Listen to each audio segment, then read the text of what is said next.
My two friends wanted to kick me out of the apartment, but unfortunately they didn't know that the apartment was mine. Living with friends was supposed to be the dream. 3 of us, me, Ethan, and Jordan, sharing a nice apartment in the city, splitting rent, and having the time of our lives. At least, that's how I imagined it. Reality? Reality hit me like a truck when I found out Ethan and Jordan were planning to ditch me. But here's the kicker, they didn't know that the apartment was actually mine. Let's rewind a bit. I had met Ethan and Jordan back in college. We bonded over cheap beer, all-nighters, and our shared disdain for early morning lectures.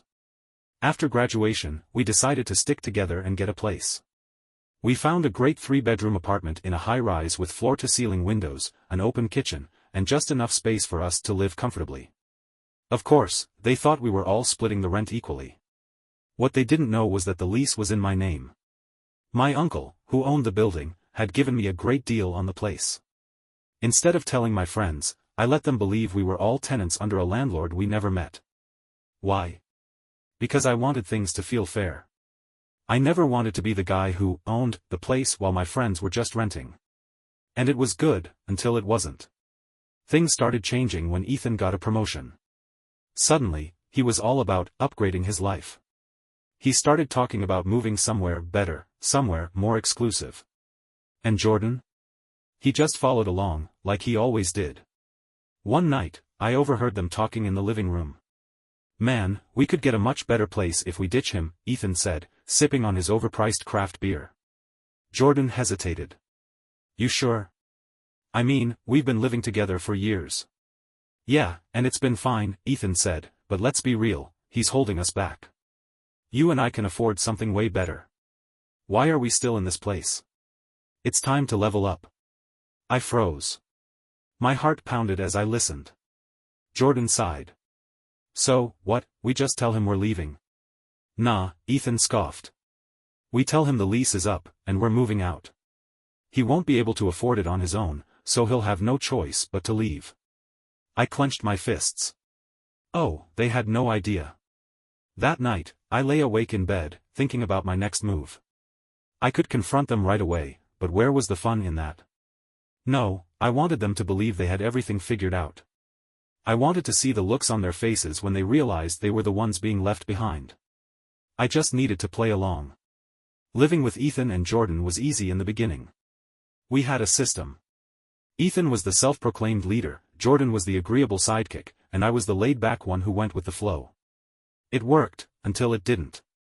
The cracks had been showing for months. Ethan had always been ambitious, but after his promotion, he started acting like he was better than us. Suddenly, everything had to be high-class and elite.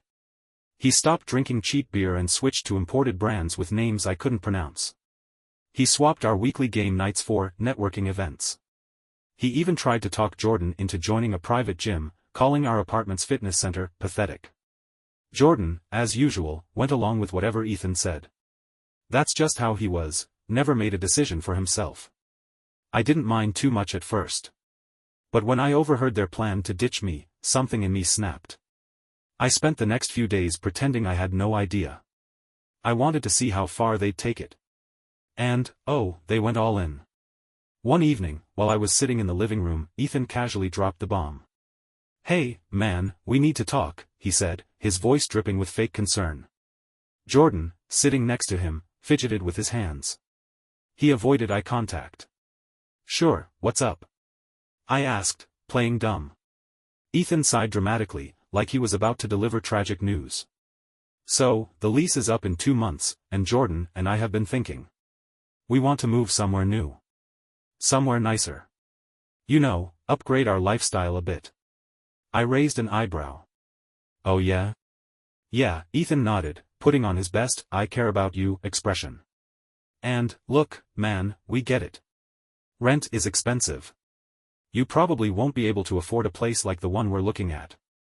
And we don't want to pressure you into struggling financially, so, we figured you'd want a heads up to find something else. I almost laughed. The way he was framing it, you'd think they were doing me a favor. Jordan finally spoke up. We just thought it would be better this way, so you have time to look for another place. How considerate of you, I said, keeping my tone neutral. Ethan smiled, oblivious. Of course, bro. We wouldn't want you to feel abandoned or anything. I held back a smirk. Yeah, that would be terrible. Jordan, still shifting nervously, cleared his throat. So, what are your plans? Oh, don't worry about me, I said casually. I'll figure something out. Ethan grinned. Good, good. No hard feelings, right? None at all, I said, fighting to keep a straight face. I let them think they'd won.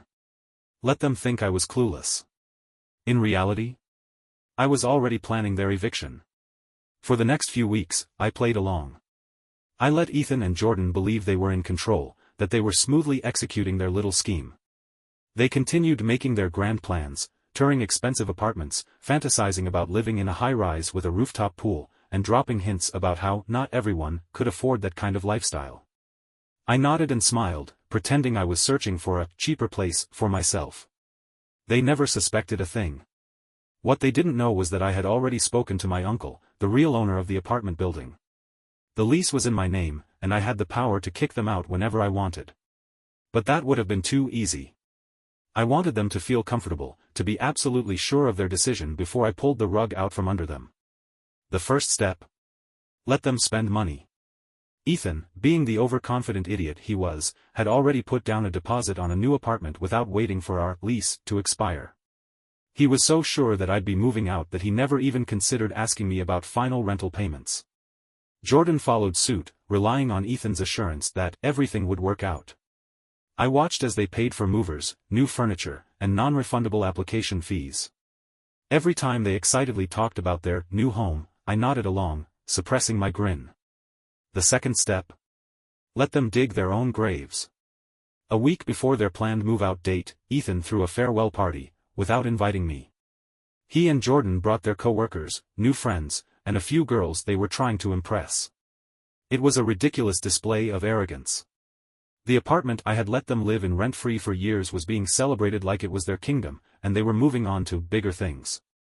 I stayed in my room most of the night, letting them have their fun. It wasn't until I heard Ethan making a toast in the living room that I decided to listen in. To new beginnings, he said, raising his overpriced glass of whiskey. And to finally living in a place without dead weight. Laughter filled the room. I clenched my jaw but took a deep breath. A few more days. Just a few more days. Finally, moving day arrived. Ethan and Jordan packed their things, barely acknowledging me as they hauled their boxes to the elevator. They were in a rush, eager to start their better life. Ethan tossed me a half-hearted wave. Take care, man. Jordan gave me an awkward nod. Good luck finding a new place. I smiled. Oh, I'll be just fine. They left, and I shut the door behind them. Then, I locked it. 5 hours later, it happened. The buzzer rang. I took my time before answering.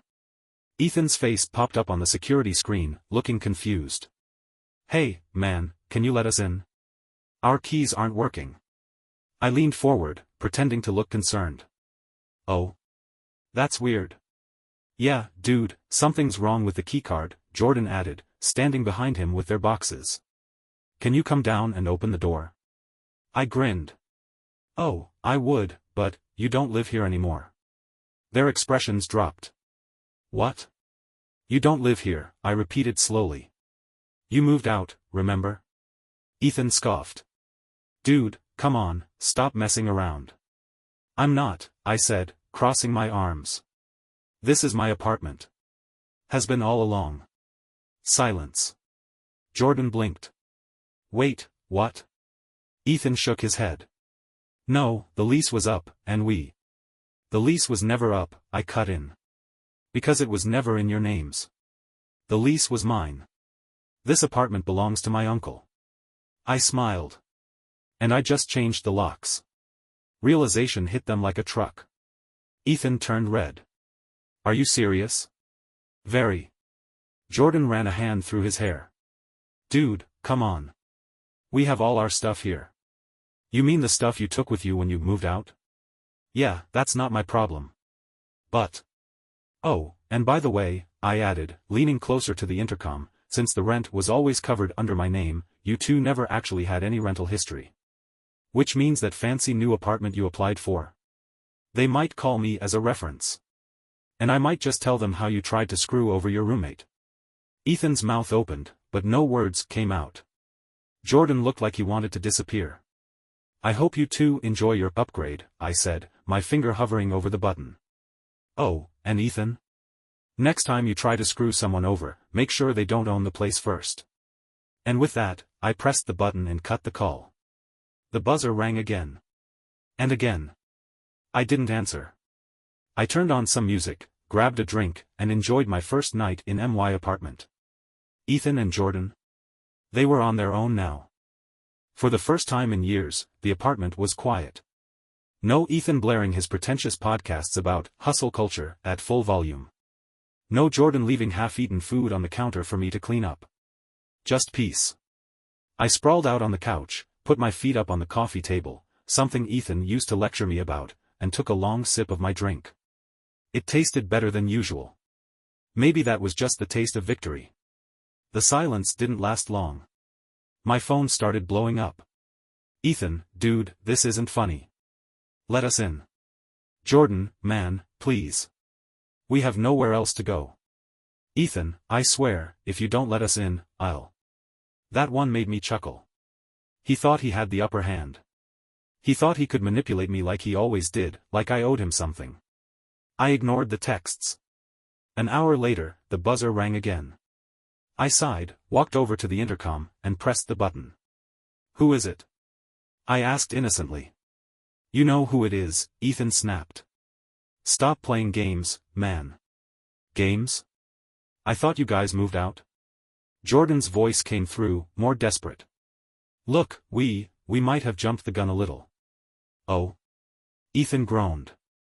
The new place fell through, okay? The landlord checked our rental history and, he stopped himself. I grinned. And what? Found out you never actually had one. Silence. You didn't even put me as a reference, did you? I continued.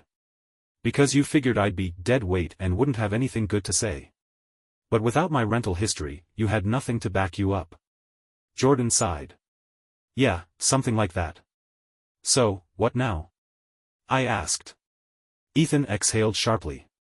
Just let us crash here for a couple of nights. Just until we figure things out. I pretended to think about it.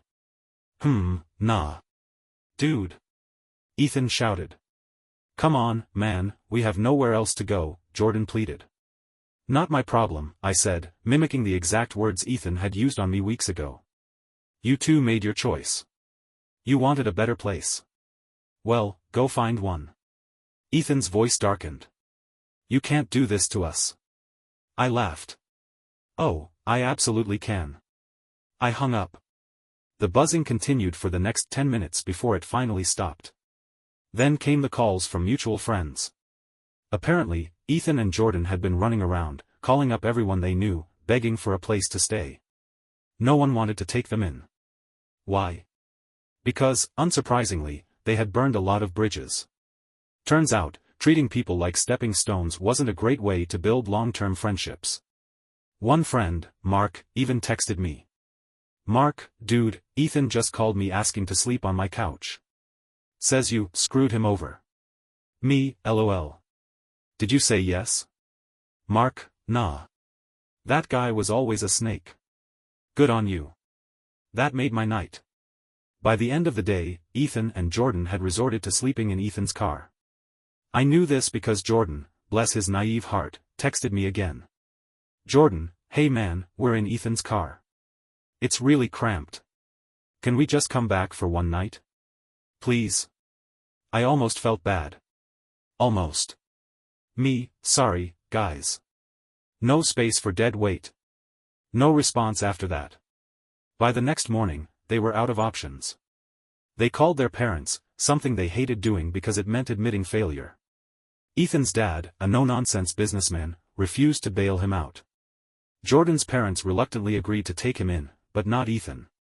And that's when things got really interesting. A week later, I ran into Jordan at a coffee shop. He looked exhausted. Dark circles under his eyes, hair a mess. He gave me an awkward smile and walked over.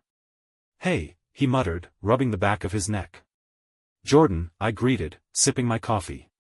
How's the better life treating you? He sighed. Yeah, I deserve that. I raised an eyebrow. You did. He sat down across from me. Look, man. I just wanted to say I'm sorry. For everything. I studied his face. He actually looked remorseful. Ethan's a jackass, he admitted. I don't know why I followed along with his plan. I guess I just didn't want to be left behind. I stayed silent, letting him continue.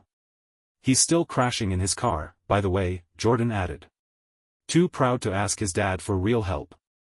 Meanwhile, I'm back at my parents' house.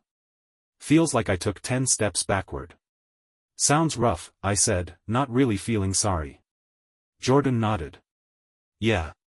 And honestly, man. You were right to do what you did.